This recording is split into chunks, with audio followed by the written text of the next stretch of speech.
Assalaamu calaykum waraxmatullaahi wabarakaatu kulanti wacan oo wanaagsan daawadayaal kusoo dhawaada channelka MMS for Soomaali ood ka daawataan sheekooyin waaqici iyo weliba mawaadiic cajiiba. Haddaad jeceshay fiidiyowyada noocan oo kale ah haylow inaad subscribe saarto channelka gambaleelkana aad furato si ay kugu yimaadaan fiidiyowyadu markaan soo gelino una noqotid qofka ugu horeeya daawada. waxaa jirta marxalad ku dhawaad dadka internetka isticmaalo dhan ku dhacay oo ah marka uu qofku wax raadinayo isagu wixii raadinay uu galo mowduucan oo aslan bar raadinayn mawaadiicdaas waxa laga yaabaa in cinwaanka mowduucaas uu soo jiitay doonayana inuu ogaado waxan wuxuu yahay waxaana laga yaabaa fiidiyowgan inuu sidoo kale kugu yahay oo aad ku soo jiitay cinwaanka fiidiyowgani waxa weeyaan cinwaanka fiidiyowga ninkii isku bedelay kabaha anigu markii hore markaan sheekada soo diyaarinay cinwaanka markaan arkin waan yaabay waxaan doonay markiiba inaan ogaado sheekadan waxay ku saabsan tahay iyo waliba waxa uu yahay fahanka sheekadani waxaan doonayaa inaan sheekadan wada ogaano oo aan fiidiyowgan ku wada ogaano waxaan rajaynayaa inaad fiidiyowgan iyo sheekaysaan asxaabtiina la wadaagtaan habka ugu fudud ee u sheer gareyn kartiin waa adigoo sidan isticmaala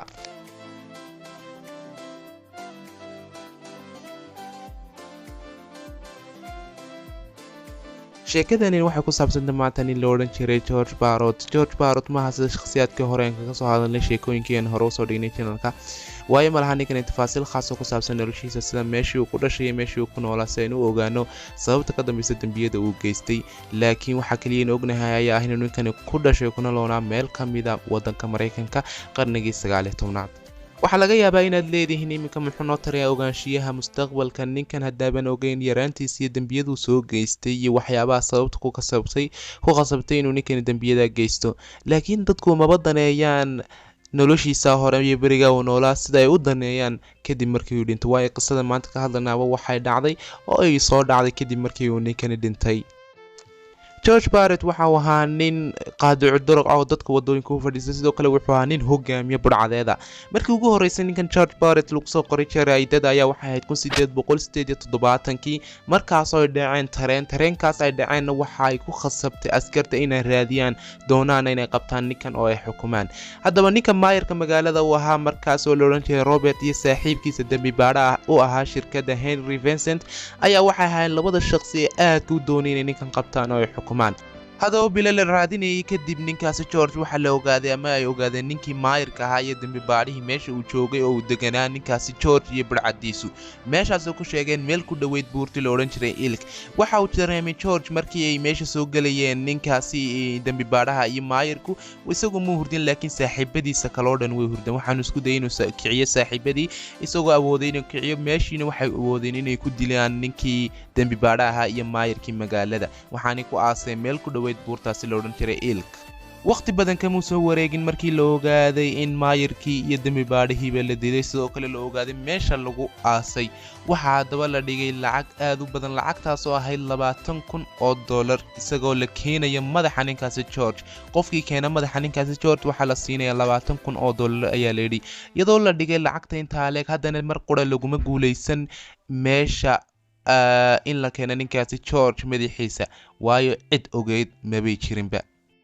taakasoo isagu waxa soo dhan sameeyay haddana wuxuu dhici jiray waxyaabo badan oo ka mid ahayd inuu mar dhacay hoob iyo waliba waxyaabo badan oo kale laakiin ninkan cidimo ma garanayso ma oga cid waxaan sameynaysa haddaba waxay yiraahdaan ninku markuu sameeyo dambiye sabab badan waxa dhacda marka qaarkood inuu isku fashilay waxaan u qalmin inuu ku fashilmay isagoo sanadahaas oo dhan la raadinayay ninkan George Barrot wuxuu aslan cabi jiray khamriga iyo waxyaabo badan laakiin maalmaha kamid ayaa wuxuu khamriga isaga saaxiibkii u cabin si aanay hore uga cabin yacni heer waxay gaadheen ay sheegaan wax kasta uu sameeyay kan George Barrot isagoo sheegay inuu dilay maayarkii sidoo kale inuu dilay dambi baadhihii iyo inuu dilay dad badan oo kale waxyaabo badan dhacay marka nin la ag taagnaa oo meesha joogay khamriga ayaa markiiba wuxuu cararay dhankaasi askarta isagoo ku soo wargeliyay waxa uu ninkani sameeyay waana la soo qabtay George Barrot waxaan ahayd maalinkii ugu dambeysay ee la ogaada ninkaasi George Barrot ciduu yahay iyo wuxuu sameyn jirayba ninkaasi sanadaha dhan la raadinayay waxa uu masiirkiisa ku soo gabagabooday ilbiriqsi uu doqon noqday si kastaba ahaadee ninkaasi George Barrot waxa ay gaadhay maalinkii la xukumayay oo xukunkiisa waxa lagu xukumay xukun daldalaada isla markaana waxa la rabay in maalinka lagu xukumo maalinkan waxa lagu xidhay jeelka magaalada maalinkaasi ninkaasi George wuxuu isku dayay inuu ka baxsado jeelka isagoo ninkii ilaalinaya askariga ha madaxa kaga dhuftay xadiid laakiin gabadhii uu askarigaasi qabay ayaaba aragtay kadibna waxay la soo baxday xabad ay sidatay dadka ninkii bay ku qabatay isla markaana ninkaasi George wuu baqay waxaanu dib ugu noqday sansaanadii uu jeelka kaga jiray bal qiyaasta iyadoo saacadaba ka soo wareegin hayaa dadkii magaalada marka ay maqleen inuu ninkan George Parrot isku dayay inuu baxsado ayaa cadho daraadeed intay yimaadeen jeelkii ninkii George Parrot ku soo qabteen kuna soo xidhan qori korontaysan bartaasna uu ku dhintay ninkaas George Parrot qof kaliya to isku dayay xitaa inuu ninkan aasa markii uu dhintay ma jirin cadho iyo nacayb ay u qabeen ninkaas George Parrot dambiyadu ka geystay magaalada iyo dadkii uu dilay darteed waxa laga yaabaa inay iminka maskaxdeen ku jirto inay shaqadu dhamaatay nin dambiile ahaa oo dambiye geystay oo lagu xukumay dilitaan bas la dilay khalaas way dhamaatay isleen laakiin maya shaqadu kuma dhamaan bartay iminka sheekadeen u soconay inoo bilaamaysa waxaan idin soo sheegay inay dadkii magaaladu aanay doonayn inuu qofna aaso ama uu qaato ninkan meydkiisa uu soo aaso laakiin waxaa jira nin dhakhtar ahaa ninkaas oo markii dambe loo ogolaayo inuu qaato kadib markuu uu sheegay inuu doonayo inuu ku sameeyo shaybaadh iyo waxyaabo lamid ah isagoo ku qanciyay dadka inay jiraan maskaxda ama jumjumada dadka dambiilayaasha ah inay ka duwan tahay dadka kale marka waxaan doonayaa buu yiri inuu daraaseeyo oo eego marka ninkii waa loo ogolaaday inuu qaado wuxuu gaaray heer ninkan uu jumjumadii ninka ama madaxii ninkaasi lafta ahayd inuu siiyo gabadh 15 jir ahayd oo markaas dhakhtarad ahayd gabadhaas marka qaarkood waxa la sheegay inay isticmaal jirtay jumjumadaas inay iskaga baqtayso bahalka sigaarka oo hashtaro isticmaasho iyo waliba inay ku sameyso ubax ay geliso iyo waliba inay iskaga qabato albaabada marka ay doonayso inay iftiin badan aan helin waxyaabaha saas loo isticmaalay qof dhintay oo meyd ah ay nimad bale xagga ay gaadhay intaasoo qulubku joogin ninkan dhakhtarka ahaa ee wuxuu ka sameeyay ninkan George Parrot wajigiisii maaskaro ama waji buu ka sameeyay sidoo kale wuxuu ka sameeyay intuu haragiis qaaday ninkii George Parrot ayaa wuxuu geeyay kaboolahaasna wuxuu sheegay inuu uga sameeyo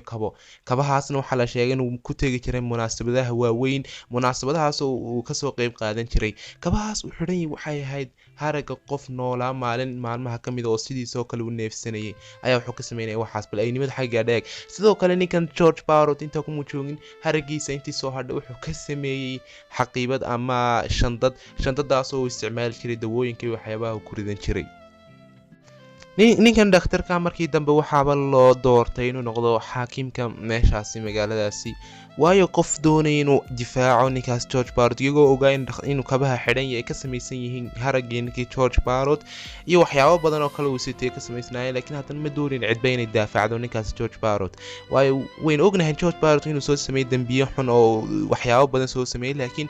ma istaahileen waxaan qaato waxyaabahan dhan lagu sameeyay waxan waa qof bani aadam waxa fiican in la aaso laakiin ninkaasi cid daafacda aslan ma jirin marka ninkan dhakhtarkaana wuxuu noqday maxay xaakimkii magaalada si kastaba ahaatee sanado badan kadib gaar ahaan sanadku markuu ahaa 1950 ayaa waxaa lagu sameeyay guryaha dib u habeynta iyadoo lagu jira ayaa waxaa la helay foosto ay ka buuxaan lafaha waxaa kamid ahaa lafta madaxa oo dhinaca sare ka go'an lafta markii la arkay dadkii waaweynay magaalada deganaa la weydiiyay waxaan waxay tahay laakiin dadku markiiba waxa xasuusteen sheekadii George Parrot ee dhacday 1878 hadaba dadku waxay isku go'aansadeen inay u tagaan gabadhii 15 jirka ahayd berigaas oo hadda noqotay 80 jir waxaanay soo weydiiyeen sheekada waxaanay ka soo qaadeen laftii dhinacii kale ee dhanka sare ee ka maqnaa waana isleekayeen waxaana bartaa lagu go'aansaday inay tahay meydkii iyo lafihii George Parrot waxaana xaggay hadaba dadkaasi ka aasi lahaayeen ayaa sharaf u sharfi lahaayeen ayaa haddana waxay u sameeyeen madxafkaas oo lagu soo bandhigayo meydkii iyo lafihii iyo sheekadaasi la yaab kale ee George Parrot anu wallahi ma garan ninkan inuu istaahilin waxaan oo dhan ku dhacaan inuu jirkiisa saa loo gogooyo markii xitaa isagoo waxaas una sameeyay anu ma garan wallahi waxaasi uu istaahilay laakiin waxaan doonayaa idinka inaan ra'yigiina ogaado fadlan hayloonina comment section-ka aad ku soo qortaan ra'yigiina idinkoo qof waxa laga yaabaa inuu yiraahdo waa sax uu ninkan uu qalmay waxaas ku dhacaan inay yiraahdaan ma qalmo marka waxaan doonayaa ra'yigiina ogaado fadlan xaq hoose ku soo qor comment-igaaga adiga mahadsan